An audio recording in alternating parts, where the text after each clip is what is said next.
La météo annonce très peu de vent, un léger flux de sud tout en haut de la couche convective. Ça a l'air d'être le bon jour pour faire notre petit projet. Alors on se rend à Méru, qui est sous les pentes du Charvin, et puis on décolle après un groupe de stage cross.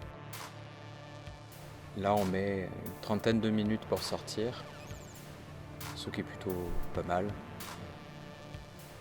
C'est assez instable, les combes donnent bien, et une fois qu'on est au-dessus de l'arête, ça sort vraiment facilement.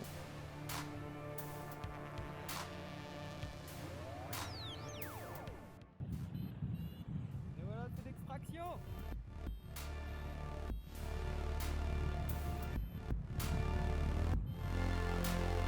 On va partir vers 2200 à peu près, vers la dent de Cons.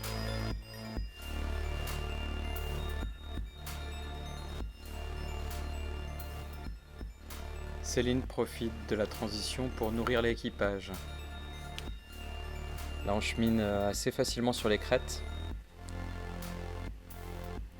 Jusqu'à la belle étoile, on fait tout par le haut. Le paysage est assez magnifique.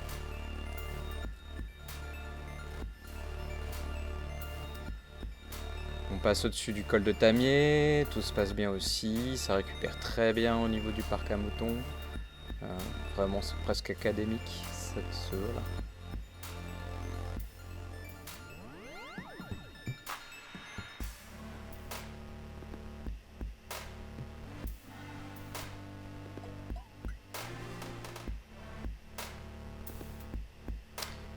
On arrive pas très loin de l'Arcluse et là on retrouve une aile Skywalk qui fait un bout de chemin avec nous.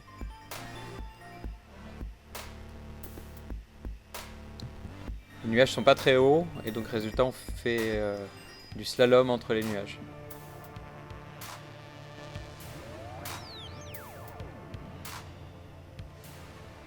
Là on décide de ne pas aller plus loin et de ne pas s'enfoncer plus loin dans les Bauges vers Mont-Lambert, ce qu'on avait fait 2 jours auparavant. Et à partir de l'Arcluse, on fait une transition que j'avais jamais faite, qui nous amène sur la dent de Pleuvin.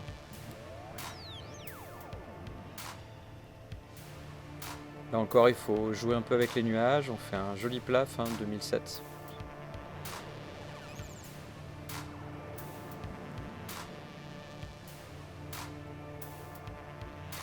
Et on arrive à la dent de Pleuvin, qui est un gros caillou. Là, ça enroule de manière assez académique aussi. Là, il y a 4 pilotes néerlandais, probablement, qui sont un peu devant nous. Et on enquille la crête du Trello, puis on va vers le charbon.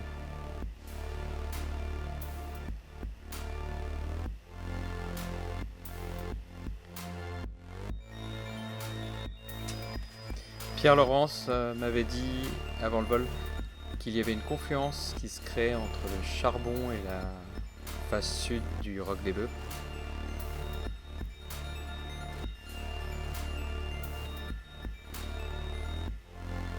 Et effectivement, elle est bien là.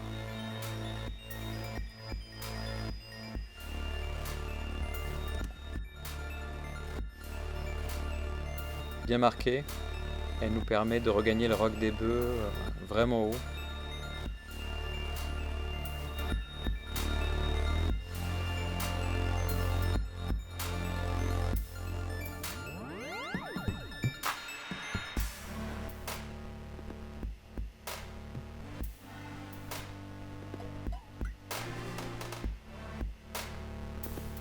On est bien perché, vers 2400 mètres d'altitude. Et là, on décide de traverser. À nouveau dans les nuages. C'est super beau.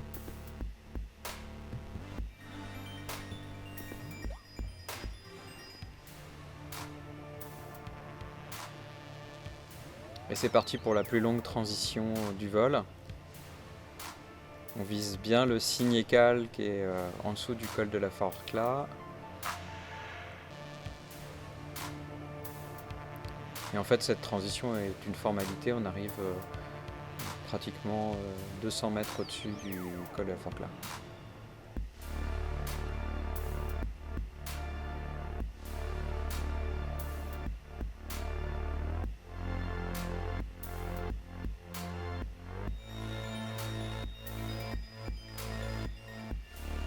Une fois qu'on y est, c'est là encore super académique. On va au Rocher du Roux, on prend la pompe du bout du Rocher du Roux. Et là, il n'y a pas grand monde en l'air, il est tôt. On fait cette transition traditionnelle aussi vers le Lanfonnet, où on raccroche légèrement en dessous des gencives.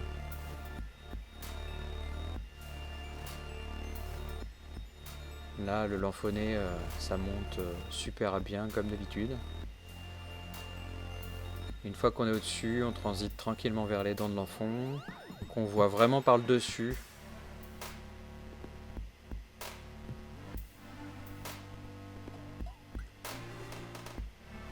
Et là, on va taquiner les barbules à nouveau pour faire demi-tour et revenir vers la Tournette.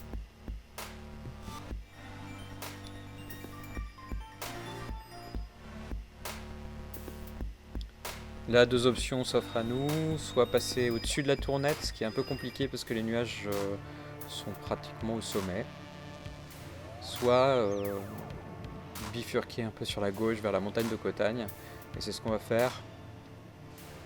On prend un bon thermique qui nous monte bien au-dessus, et là on transite sur Sulens. Bon, Sulens ça marche de manière académique aussi. Et puis on transite assez rapidement sur le Charvin. Une fois qu'on est au Charvin, on va boucler et puis on repart vers le nord